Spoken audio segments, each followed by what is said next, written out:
Okay, guys, another passage. Well, yeah, a very emotional passage here. Hopefully, I can get through this.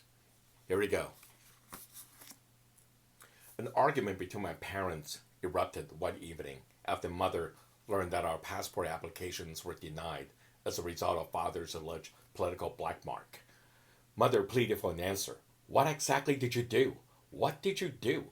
Unbeknownst to us, father was on the ruling Kuomintang government's watch list for his participation in the Ba in Mandarin 228 incident, a grassroots uprising by the indigenous Taiwanese population against a freshly arrived exiled government from China.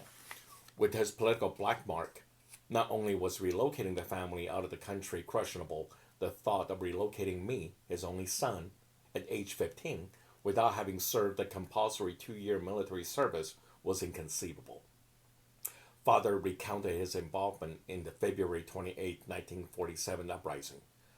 I was 17. When everyone from the village wanted justice from the mainlanders, I participated. Yes, I was arrested with the rest of my friends from the village. What? Why did you tell me this before? Mother was frustrated. I'm staying. If you want to take the kids, you go. Father regretted his political involvement of some 33 years ago.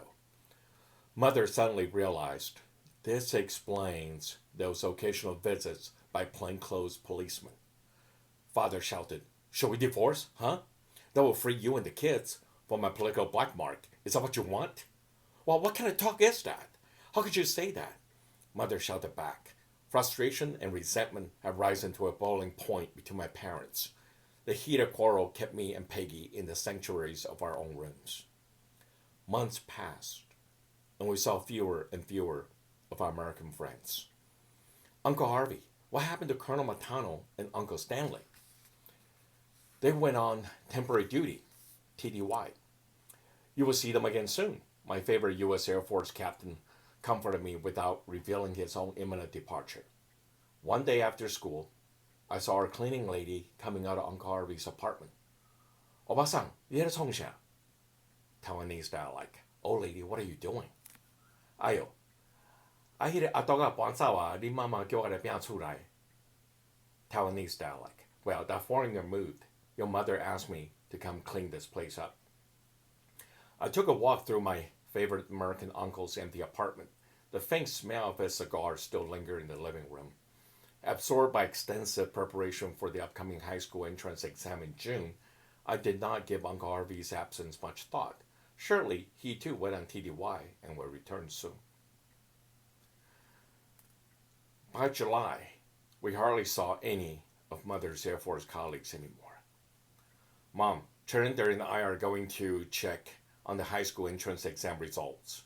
I was never the academic that my best friend Cherinder was, and I loathed the inflexible, antiquated education system.